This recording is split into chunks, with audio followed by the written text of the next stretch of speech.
আমি সাহসাত করি বাঙালিদের পক্ষের থেকে শুভেচ্ছার বাণী বহন করে নিয়ে এসেছি, কৃতজ্ঞতার বাণী বহন করে নিয়ে এসেছি। আমি আপনাদের যদি কৃতজ্ঞতা জানাতে চেষ্টা করি, অন্যায় করা হবে। পাকিস্তানের নর পশুর দল, পাকিস্তানের সামরিক বাহিনীর দল আমার 7 কোটি মানুষের উপর যে অত্যাচার করেছে, দুনিয়ার ইতিহাসে তার কোনো জায়গাতে তা তুলনা হয় না। আজ আমার গ্রামে গ্রামে গৃহহারার আর্তনাদ, আজ আমার গ্রামে গ্রামে সর্বহারার আর্তনাদ, আজ আমার মানুষ পথে ভিখারি, আজ আমার মা বোনদের ইজ্জত নষ্ট করা হয়েছে, আমার ঘর বাড়ি জ্বালিয়ে দিয়েছে। আমার 1 কোটি লোক দেশ ত্যাগ করে ভারতে আশ্রয় নিয়েছিল। সেদিন যদি শ্রীমতী ইন্দিরা গান্ধী, আপনাদের মহান নেতা, ভারতের জনসাধারণ তাদের স্থান না দিত, তাদের খাবার না দিত, তাদের আশ্রয় না দিত, তাদের সান্ত্বনা না দিত, তাদের অবস্থা কি হতো? আমি যদি কৃতজ্ঞতা প্রকাশ করি, তাহলে শ্রীমতী গান্ধী অন্যায় করা হবে। আমি আপনাকে শ্রদ্ধা জানাতে পারি, এর বেশি জানাতে পারি না। আপনাদের এই দান কোনোদিন আমরা শোধ করতে পারবো না।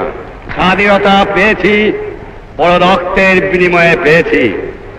এত রক্ত কোন জাত, কোন দেশে কোন দিন দেয় নাই যা আমার বাংলাদেশের মানুষ দিয়েছে। আমার লোকেরা জাতি ধর্ম নির্বিশেষে বৃদ্ধ থেকে বালক পর্যন্ত সকলেই সংগ্রাম করেছে। সে সংগ্রাম কামিয়াব হতে পারতাম না যে ভারতের জনসাধারণ, ভারতের সরকার, ভারতের সামরিক বাহিনী আর শ্রীমতী গান্ধী নেতৃত্বে এগিয়ে না আসত। আমার দেবার মতো কিছুই নাই, শুধু আমি এইটুকু দিতে পারি। নিঃস্ব আমি, রিক্ত আমি, দেবার কিছু নাই, আছে শুধু ভালোবাসা, দিলাম শুধু তাই। আপনারা জানেন যে 23 বছর পর্যন্ত শতকরা 90 জন লোক আমাদের পশ্চিম পাকিস্তানের থেকে সামরিক বাহিনীতে নেওয়া হতো, বাঙালিদের সামরিক বাহিনীতে নেওয়া হতো না। কারণ বাঙালির হাতে অস্ত্র পাইলে তাদের উপায় ছিল না, তাই বাঙালিকে অস্ত্র দেওয়া নিষেধ ছিল।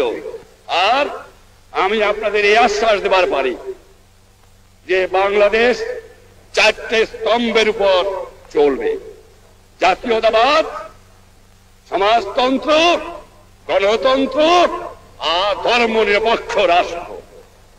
এর মধ্যে কোনো কিন্তু নাই, এর মধ্যে কেউ হাত লাগাতে পারবে না। এটা সোজাসুজি আমরা করব। আর আপনারা জানেন আমি সোজা মানুষ, সোজা কথা বলি, যা বলি যেটা বুঝি সেটা বলি এবং সেটা করি। এর মধ্যে আমি ভয় করি না কাউকে করব। আমার মানুষ বড় সোনার মানুষ, সোনার বাংলা, সত্যি সোনার বাংলা। তাই আমরা আমাদের জাতীয় সংগীত করেছি, সোনার বাংলা তোমায় বড় ভালোবাসি।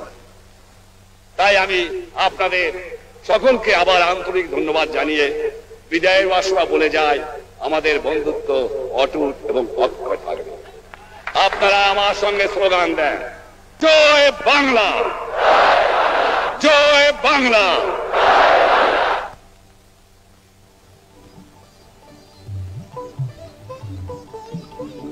জনসভা শেষে উভয় প্রধানমন্ত্রী ব্রিগেড প্যারেড গ্রাউন্ড ত্যাগ করলেন।